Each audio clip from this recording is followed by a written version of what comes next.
healthcare workers too. By the end of the spring, it says, all non-vulnerable public will be vaccinated. The European Medicines Agency, that's the EU's equivalent to the FDA, has not approved the vaccine, the Pfizer-BioNTech vaccine. It's going to be done soon. France already has more.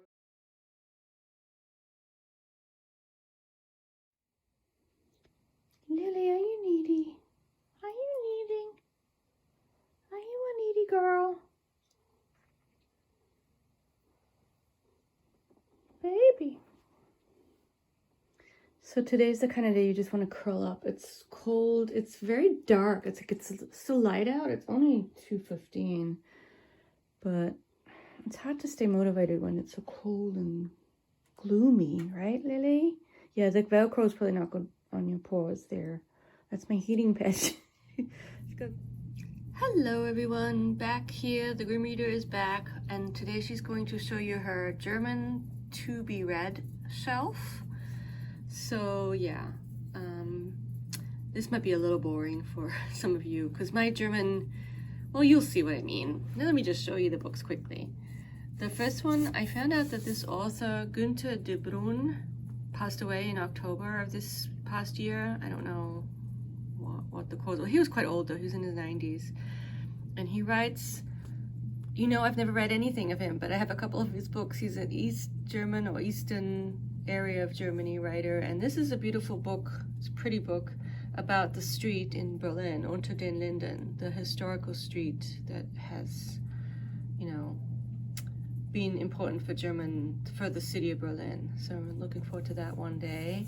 Next up, we have a very interesting, in my opinion, author, Elisabeth Langesser.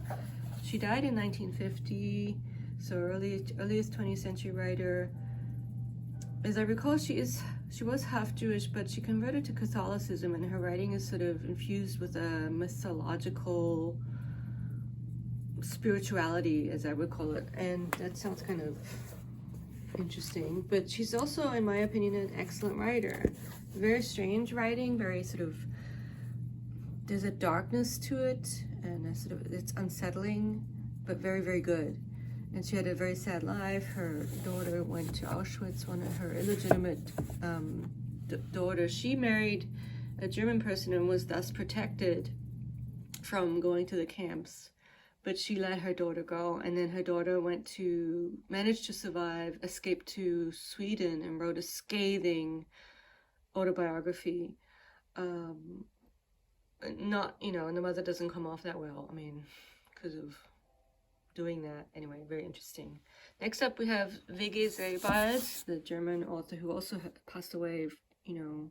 I think it was a car accident, maybe? And I've tried Austerlitz. I just think it's a beautiful book, and I want to try it again now that I'm back into reading more.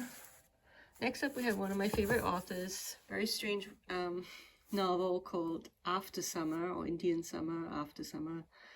And this is the one, the way I describe it is there's a lot of descriptions of the perfect house, the perfect sort of, he's obsessed with space and spaces and living, how to live correctly. It just sounds so boring, but it's fascinating. I just find it fascinating. Like, there's a lot of stuff about how, how important it is to put things in their proper place. So it's kind of like, there is a plot of a sort. It's kind of like a Bildungsroman, but basic, and a lot of it centers on this young fellow leaving his family and finding this one guy who has this kind of estate where everything is set up in a very sort of interesting utopian way. It's a lovely novel. Next up, we have Christa Wolf, famous East German writer who also passed away not that long ago. And this is one that has been on my shelf for a very long time, so maybe I should prioritize because I haven't read it yet. So thinking about or, contemplating Christa T, so kind of a fictionalized biography or even autobiography perhaps of this woman. And yeah, I want to read it. Bookish Islander reminded me about Stefan Zweig's The World of Yesterday, Remembrances of a European. Now, Zweig left, fled the continent, and I think he was in Brazil, but then unfortunately he did kind of commit suicide, I think, I'm pretty sure. But I do want to read that. So it's another kind of a memoir. Next up, we have Uwe Jansson's Assumptions About Jacob. Jacob is a major character in this novel that I read last year, Anniversaries. But he's sort of major, but not really. He's major because he's important to the main character, but we never really see much of him directly. He's very sort of, and we don't really get anything from his perspective, but apparently not even in this book, because it's called Assumptions About Him. It's interesting. He's a really good writer too. He's one of my favorites now. Next up, we have a 19th century writer who I like a lot, Theodor Fontana. He's from the same area as De Bruyn, and I think De Bruyn even wrote something about Fontana. So this is a novel called Stine. It's a woman's name, like Christina, Stine. Yeah, definitely want to read that. Here's a Stifter I haven't read yet. Beautiful little edition of Stifter, who's, by the way, Austrian. The Folder of My Great-Grandfather. And it's a story, late story by Stifter, who was also a painter, so he probably painted that picture. How nice. How nice. Moving on to a sort of somewhat early precursor to Romanticism, Adalbert von Chamisso, and apparently this is sort of like a fairy tale about a man, a boy, a person who sells his shadow. And I was looking up Chamisso a little bit, and apparently he was also known as a botanist. There are some plants named after him. And he visited San Francisco early in the 19th century. So yeah, kind of like Humboldt-esque escapades, perhaps. A little bit, not quite. And yeah, that's his most famous work. It's the main thing. I mean, it's the one that people know him for, as far as I know. Oh, look, it's another Stifter. Can you tell I like this writer? Abdias, which I also haven't read yet. Or maybe, no, I don't think I have. Read Brigitte, but I haven't read Abdias. So I'm glad I still have stuff to read by him, though. Non-fiction essay by a German historian, How the Bourgeoisie Found the Modern.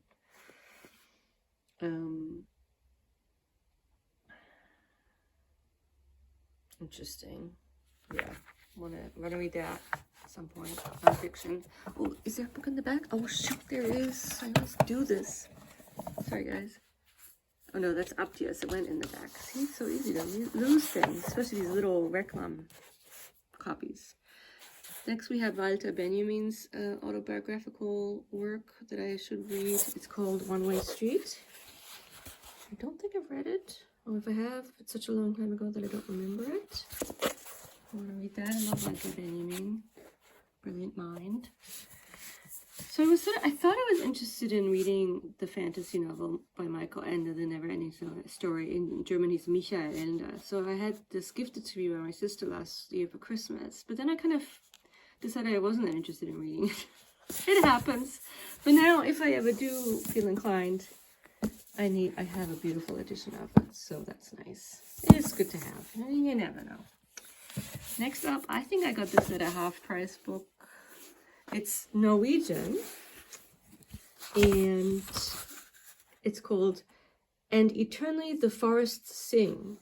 And it's kind of like a homey nature, Burt Mountains, Heimat as we call novel. There's Heimat movies, the whole tradition of movies that take place in the mountains, and kind of a little bit reactionary in terms of their values sometimes, but they're so kind of interesting, and of course beautiful scenery. And I think this is, well, it's Norwegian, so but I think it has that kind of feel. Another Fontana novel called Mathilda Möhring, about a lady apparently. Oh, interesting. Oh, I love him. I love him. A novel I bought it some years ago in Germany. The Peacock Island is a famous island in Berlin that has peacocks on it. I've been there a long time ago once. And this is a novel about this little lady. She was basically a dwarf, who was sort of put on this island to be part of the landscape. I mean, it sounds terrible. I guess that's part of the point of the novel. For the nobility. She sort of lived there as part of the fauna. And yeah, I started this and it was well written. It's good. an artificial paradise with kangaroos, palm trees, and giants and dwarfs. And yes, Mohren is an old-fashioned term, you know, Moors. So this sort of fake paradise is the backdrop for this story. And here we have another Fontana, which is a big one, which is why I haven't read this one. It's like, with the shorter ones, I'm saving them because they're short, and I'm like, oh no, I like them. But with this one, it's more like, it's a little bit intimidating because it's long. And it takes place in a very short time period, which I think is interesting when novels kind of hone in to microscopically. So it's a whole novel, you know, like 500, 600 pages that takes place in the winter 1812 to 1813, and it's called Before the Storm. And I think it's something to do with the pre-Napoleon times. There he is. Anyways, so that's that one. And I have to be careful with the angle because we don't want to see litter. And we have here a novel that apparently is a fictional encounter between the mathematician Gauss and the explorer Alexander von Humboldt, Measuring the World, which was a big bestseller some years ago. So I'll show you that. One that I've tried and will try again, The Man Without Qualities, Austrian classic writer, canonical work. It's very long. It's over 1,000 pages long. This paper is very thin. So yeah, it's an undertaking to read this. Next we have another undertaking, Hermann Broch, German writer that I saw Matthew from Mayberry Books talk about. So, and the novel sounds great. It's actually a trilogy of novels, as it says here, Roman Trilogy. It's The Sleepwalker. So I want to read that one day, maybe, hopefully. One of the most famous German poets of the 20th century is Ingeborg Bachmann, probably the most famous female poet. And her novel is Malina, which I also haven't read and would like to read. Next up, we have a psychological novel from the 19th century. It is also his most famous work, Karl Philipp Moritz's sort of autobiography, Anton Reiser. And then we get into the Austrian writer Thomas Bernhard, who I've only read one of, but I really liked it. This is called Wittgenstein's Nephew, A Friendship. Is it a play or is it a novel? It's a novel. That's good. Next up, we have booktuber Britta Böhle's novel, The Letter of the Magician, which I haven't read yet. It's about Thomas Mann. So cool.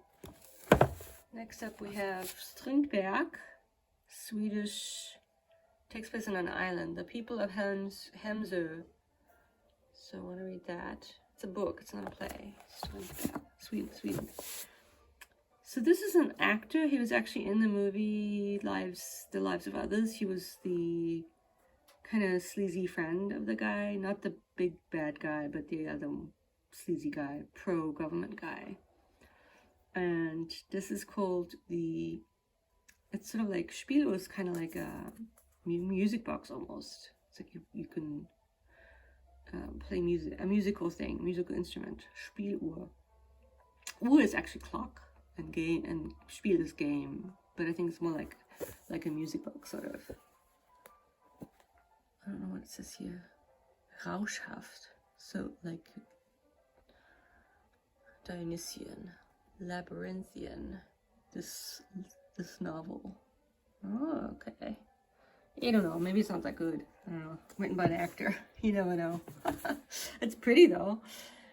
Erich Kästner, the famous German writer and sort of journalist and known for his children's books. I wanted to read his adult novel, Fabian, The Story of a Moralist. Interesting. Definitely want to read that. And then we're getting to the end here. We have another short novel by Musil. Maybe I'll try that before I try the big one.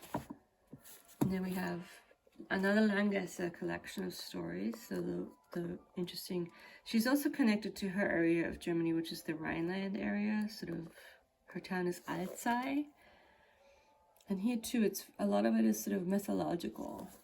It's weird, good stuff, but I like it. And the last two are both Bernhard books. Thomas Bernhard, one's a play.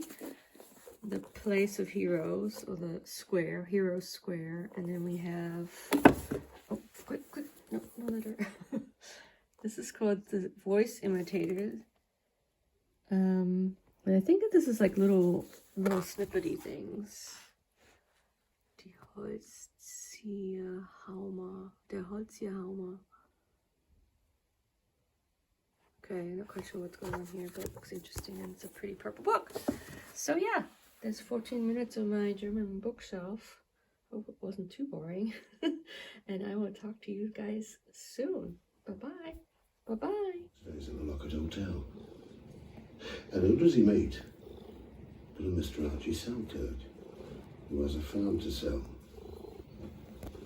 Am I wasting my breath? So Sturgey decides to gather his savings, remortgage his house, and buy the farm.